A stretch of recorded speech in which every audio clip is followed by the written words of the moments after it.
Well, I don't want to start with people walking out. I just want to make sure people in the back of the room can hear us. Come on in.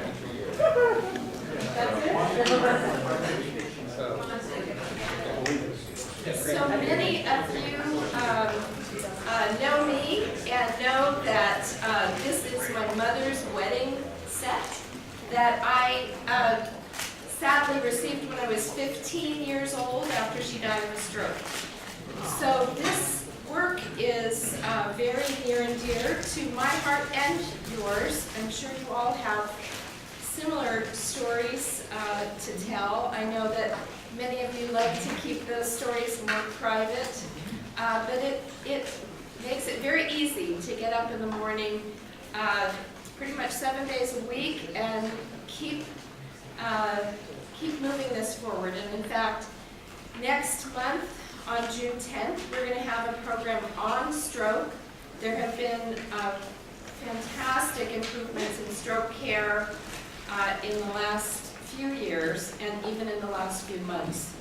So we are continuing to put together all the details of that, but really appreciate all of you coming out for this very special Mother's Day Monday, where we're learning things about women and pregnancy and how that affects their risk for cardiovascular disease throughout their lifespan. So with that, I'm going to say I really appreciate the fact that we have with us today all of the major delivery systems in Sacramento.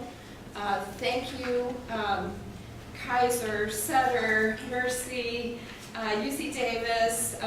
Please wrap your arm around whoever the new person is from Hill and get them back in the room. They've had a retirement and transition, and that's still going on. So this is very much what I call a we thing. And many of you have been with us, the UC Berkeley School of Public Health and the RightCare initiative, for some of you a decade now. And we really appreciate the wonderful volunteer energy and that what you learn here you bring back to your institutions, and that you even help mentor each other with what you learn. Because for some medical groups it's easier than for others. And we do find that the physician-to-physician mentoring is a particularly important element of this program. So with that, I will say hello, Joyce. She's one of our early steering committee members. I'm going to turn it over to Dr. Susan Ivey. And also just let you know that you have some fantastic materials in front of you, and perhaps we can go over those toward the end of the session. I don't want to cut into this important moment. And thank you so much for Dr. Nisha Parikh and Doris Frazier for working with us closely over the last few months to put this program together to honor women's cardiovascular health. Thank you, Dr. Ivey, for being with us all these years. Thanks, Patty. Can you hear me okay? Yeah, go like this so they don't pass it. I have been accused of speaking too quietly before, mostly by my husband, who is hard to hear. But, happy late Mother's Day to all you moms in the audience and the dads too. I'm really glad to bring you this speaker and this topic today. When I was in medical school and somewhat in residency, I thought of heart disease really as a man's disease. And then in 1994, the American Medical Women's Association produced a program and a train-the-trainer workshop called The Difference in a Woman's Heart. So by becoming master faculty on that program, I not only learned more about women and heart disease, dispelling some of the earlier myths I had from training, but also had an opportunity to bring that message to physician settings in California.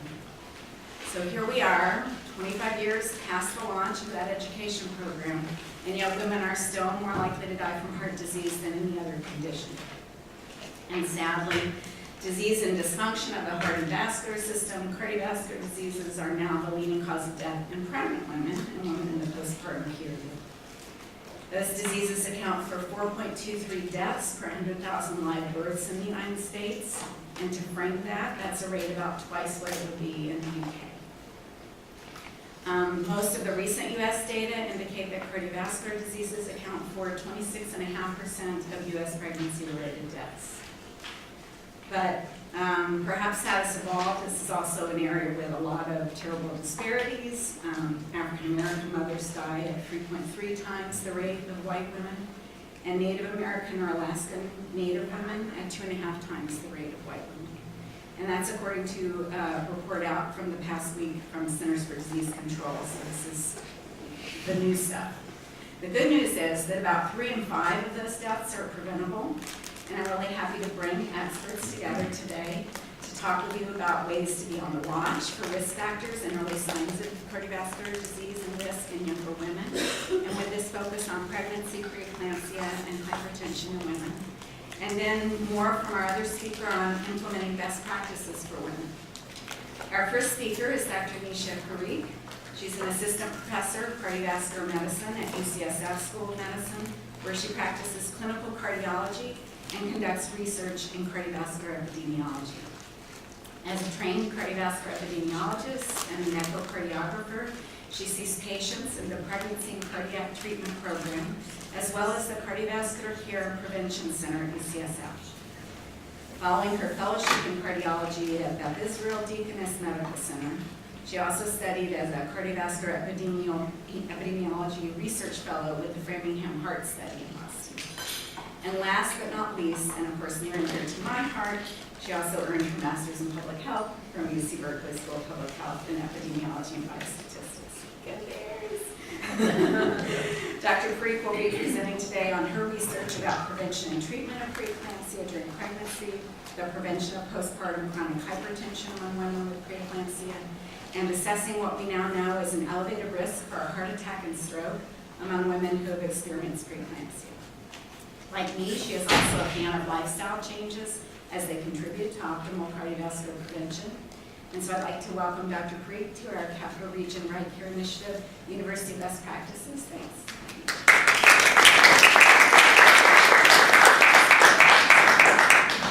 Make sure they're working. I was glad we came early because we had to do a lot of troubleshooting on the slides, so we're ready. Thank you so much for that warm welcome. And I'm really pleased to be here to present some of this work and some of my thoughts, having studied this area for about the last 7 or 8 years. So the title of my talk is Pregnancy, a Stress That Unmasks Current and Future Cardiovascular Outcomes, and I have no relevant disclosures. So these are the key questions that I'm going to pose and hopefully answer in the course of this talk. So number one, why is the topic important? How are adverse pregnancy outcomes related to cardiovascular disease? And CVD is sort of how I'm going to abbreviate that, and that would include MI or heart attacks, stroke, and heart failure as well. Are there recommendations for changing clinical practice, and which health system changes are likely to improve outcomes for women? So I think as this audience is probably well aware, cardiovascular disease is the leading cause of death in women in the United States, accounting for 23% of deaths among women. And what is particularly sobering is that coronary heart disease, one of the major causes of cardiovascular deaths in women, has been declining in older women and men, as you can see on this slide. Also in women and men from ages 55 to 64, although it's a little less steep of a decline for women, which is the bottom line from the year 79 to 2011. But what's particularly sobering is that among women 25 to 54, the rates of coronary heart disease mortality decline have been sort of more steady, and there's even some evidence that there might be an uptick among younger women.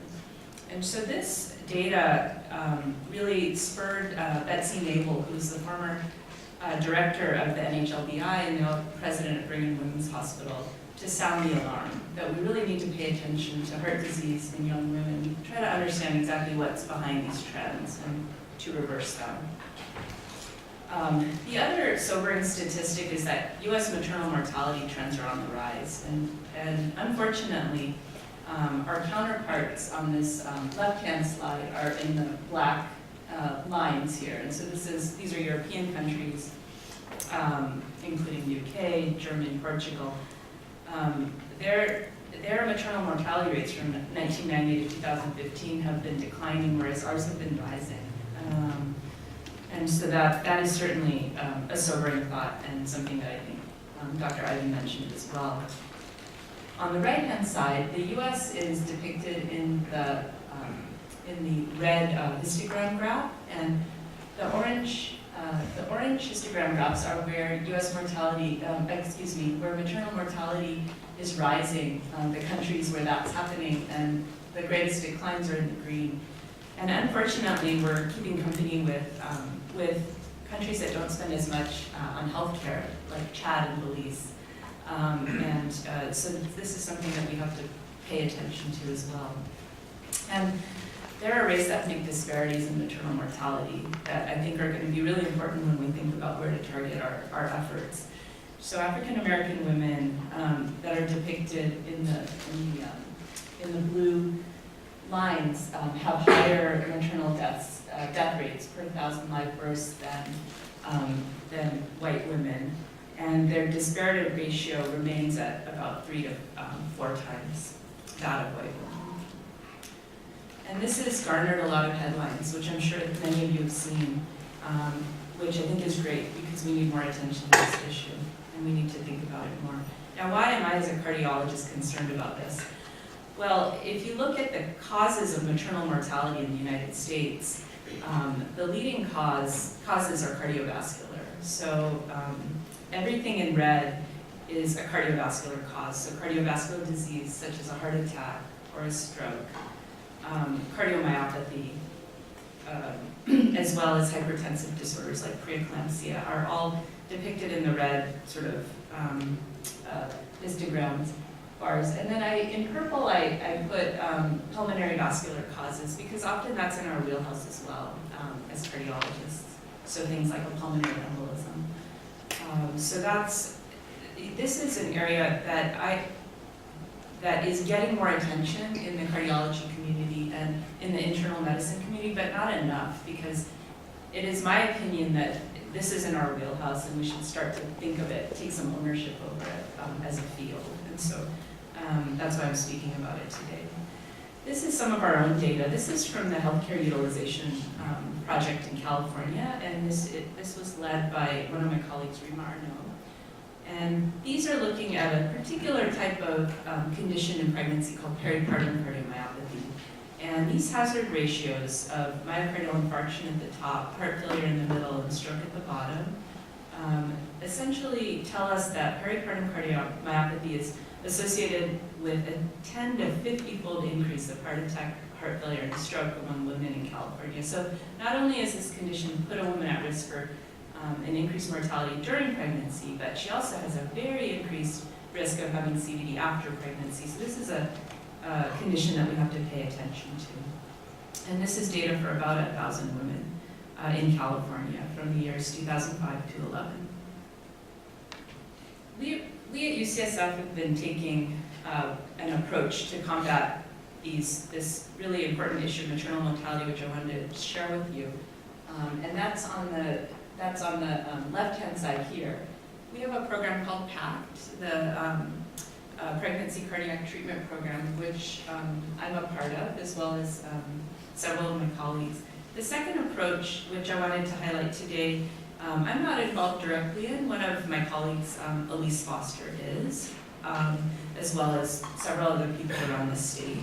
And this is the CMQCC, or the California Maternal Quality Care Collaborative. And this group has essentially taken each maternal death in California and really looked at, validated sort of the cause, because I think what's on the death certificate often isn't exactly what the woman died of. So they've really dissected each case. And based on that data, they have obviously developed sort of prevalence rates for the various causes, but also importantly toolkits which can help practitioners and healthcare systems take better care of mothers. So a little bit more about the Pact Program. This is an integrated clinical program. We take care of high-risk pregnancies that are complicated by maternal cardiovascular disease. And we integrate the prenatal and postpartum care, which really means that we see women together. So we have adult cardiologists such as myself, 2 congenital adult specialists, a maternal fetal medicine doctor, OB cardiac anesthesia, sometimes pediatrics, nursing, social work, etc. And we actually all see that patient on the same day when she comes for her prenatal care, and often for her postnatal care. Once a month, we'll run through our list of women who are going through their pregnancy, and we'll sort of make sure we're all on the same page about the birth plan. Of course, taking the mother's wishes into consideration as well. And we've taken care of over 400 women, 50% of whom have congenital heart disease. So these are some of the sickest women who give birth in our state. And I think using this approach should really be the way that we start to approach the care of women who are at high risk. The California Maternal Quality of Care Collaborative, I just wanted to put this webpage up for you, and I'll give you a link to it at the end, which hopefully could be distributed via email. But this group has really come up with a number of important, I think, toolkits that you can avail yourself of that sort of go through the algorithms of how to take care of some of these high-risk diseases in women during pregnancy.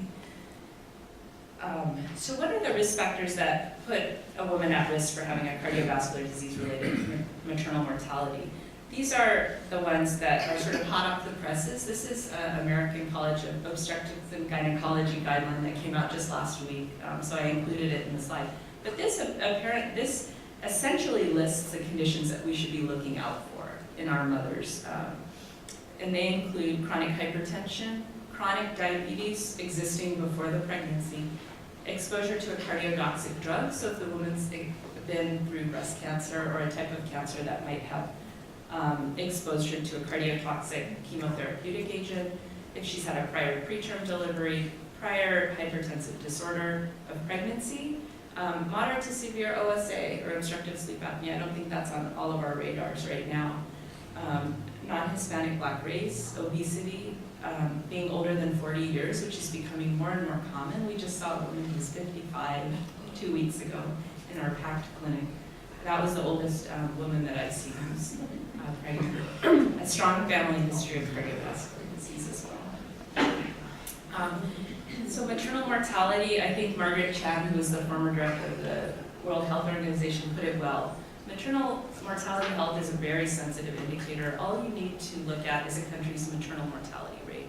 That is a surrogate for whether the country's health system is functioning. If it works for women, I'm sure it'll work for men.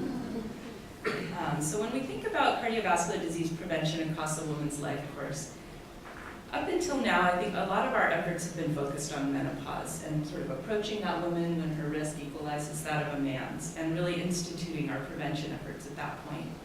A lot of my research is focused on this premenopausal period, so that includes pregnancy, reproductive factors, as well as adverse pregnancy outcomes, and I'll share a little bit of that data with you.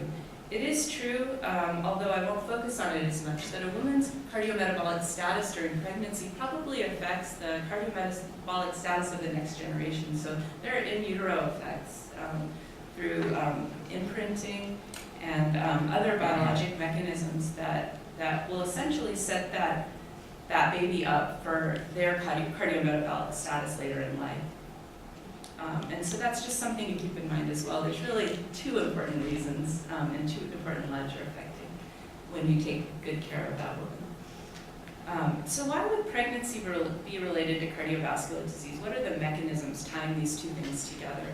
Well, there are physiologic changes that happen during the course of a normal pregnancy that in anybody else would be considered abnormal. These include changes in vascular function and inflammation. The blood tends to clot more. There is increased insulin resistance, changes in cholesterol metabolism, and then of course increased deposition of fat in adipose tissue. And so those are all mechanisms that could predispose a woman to developing cardiovascular disease during the pregnancy or potentially later. we think now of pregnancy as a cardiometabolic stress test. So if the vascular risk threshold is that dotted black line, that's the sort of threshold at which you'll develop cardiovascular disease. The normal population of women is, let's see if this works. Probably not this. Oh, okay. So the normal population of women is this blue dotted line. So she sort of goes through her pre-pregnancy years at relatively low risk, well below this vascular threshold. And with each pregnancy, because of all those physiologic changes, she'll sort of develop this blip, which is subclinical. None of us will be able to tell it's happening to her. And then she'll sort of go back to normal. And as she goes through her normal aging process, this will happen again potentially with her next pregnancy if she experiences one. And then later in middle age, she'll cross that vascular risk threshold and maybe develop cardiovascular disease. If you compare that with the population of women who experience a pregnancy complication, and those are listed in the box on the right-hand side of the slide, the ones that we think are most common and also most commonly associated with cardiovascular disease, then she will start probably with pre-pregnancy risk factors that are elevated and potentially not overt. But with her pregnancy, she'll develop one of these 4 complications, hypertension in pregnancy, gestational diabetes, having a preterm delivery, or a small baby. And after the pregnancy, things usually do go back to normal. The woman with gestational diabetes, she'll sort of normalize in terms of sugars, et cetera. And similar with preeclampsia or hypertension. But her risk factors will be elevated. And then she will likely cross that threshold again.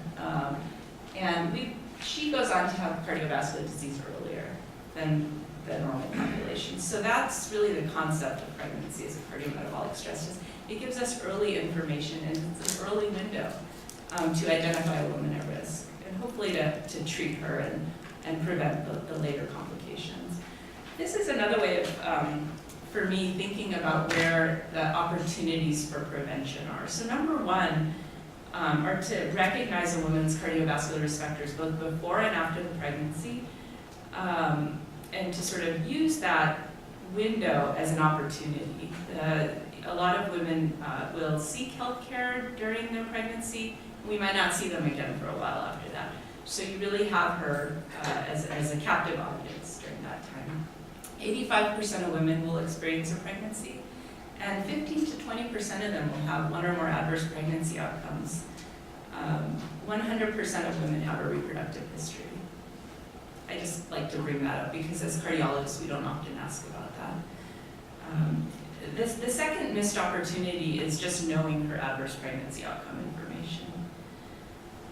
So when I think about reproductive and pregnancy factors, I'm mostly today going to talk about the pregnancy complications, touch a little bit upon pregnancy, but I also just want to bring to attention that there are a number of reproductive factors that we can ask about as well, which have been independently associated with cardiovascular disease, either with an increased risk or protective. Things like breastfeeding are actually protective against cardiometabolic disease in women. So if a woman breastfeeds her baby, she's less likely to develop diabetes and CVD. So I put those there, and they sort of overlap. So that's just to draw attention to that fact. So pregnancy, I spoke about a little bit what the physiologic connections are between pregnancy and CVD. Our group early on asked the question, if there are all these physiologic changes that happen with pregnancy, then is pregnancy an exposure for cardiovascular disease? If a woman experiences more than one pregnancy, does that cumulative exposure relate to cardiovascular disease? This is data from the Swedish population registers where there's a really nice connection between pregnancy events and cardiovascular disease outcomes. And we basically showed in these 1.2 million women that the association between number of pregnancies and cardiovascular disease has a J shape with a nadir of risk at 2. So there's a little bit of an excess risk at 0 and 1, and Hattie actually asked me to put this slide in today. I'm not saying you necessarily need to do anything about this, but here it is for you. And there is, certainly an excess risk here at 4 and 5 as well. This might be due to sort of residual socioeconomic confounding. We tried to account for that, but might not have perfectly done that. we later went on to look at this issue of whether all of the hemodynamic changes that happen during pregnancy are also cumulative and seen later in life. And so this is data from the multi-ethnic study of atherosclerosis. And we looked, the x-axis is number of pregnancies, and then on the y-axis are various cardiac remodeling parameters, so left ventricular volume, ejection fraction, and mass. And what we found is that if a woman's had an increasing number of pregnancies, she has increasing volumes, decreasing EF, and increased LV mass, all within sort of a subclinical range. So these are all within the normal range, I should say. And this was at midlife. So there may be cumulative effects of having successive pregnancies, which we can detect later on. Are there also effects of pregnancy with, we found that there were some as well with electrical remodeling. So if you looked at EKGs, if a woman had 5 or more births, she had an increased PR interval, which is sort of a really indirect way of looking at one of the chambers of the heart, the left atrium. And then finally, this was work that was led by one of our cardiology fellows, Philip Hall, who's now an interventional cardiologist in UNC in North Carolina. And he essentially showed that nulliparity, so having not had a pregnancy in the past, was associated with an increased risk of diastolic heart failure, which is a stiffening of the heart. So, and that was with an excess, a twofold excess risk of having that problem. We don't know what underlies this, and I think that might be an important area of research going forward. Philip Hall also looked at pregnancy loss and cardiovascular disease, and there may be an association there as well. This is data from studies prior. Not all of them are consistently showing us that having a pregnancy loss is associated with cardiovascular disease, but there is a signal in that direction. And this, I think I already showed you sort of the remodeling data, so I'll skip through that. And now I want to turn my attention to one of the circles in the Venn diagram that I shared with you, and that's really looking at adverse pregnancy outcomes in cardiovascular disease and what connects those two things. So preeclampsia is a condition, is an adverse pregnancy outcome that probably has the highest associated risk with later cardiovascular disease in both mothers and in the offspring as well. In some cases, it's a multi-system disorder of pregnancy that occurs after 20 weeks of gestation, and it's defined as having a blood pressure greater than 140/90. And it used to be within the definition that a woman had proteinuria, and that was sort of a sign that she was having some end organ damage from the preeclampsia. But most societies are now taking that out as a criteria. So really the hypertension in and of itself, new hypertension, can be a criteria in some cases. And there are longitudinal effects on the mother, on offspring, and cardiovascular risks as well. So when we think about the epidemiology of pregnancy hypertension on the left-hand side and preeclampsia on the right, data from Massachusetts, which is sort of the representation in the United States, shows that in the United States our rates are just ever so slightly increasing, whereas in some of the other European countries and Canada, rates are declining slightly. And then when we think about the type of hypertension in pregnancy, any kind of preeclampsia or mild preeclampsia, which are the top two lines, the turquoise and the red dotted line, those are sort of really mildly increasing, whereas severe preeclampsia for some reason is experiencing a little bit higher of an increase. And then when I go over the risk factors in just a bit, there may be some thoughts about why that's happening. So what causes preeclampsia? Well, there's no sort of one factor that we know of that underlies it. It's a complex disease, much like cardiovascular diseases, but it's thought to be an abnormality of implantation of the placenta into the maternal uterus.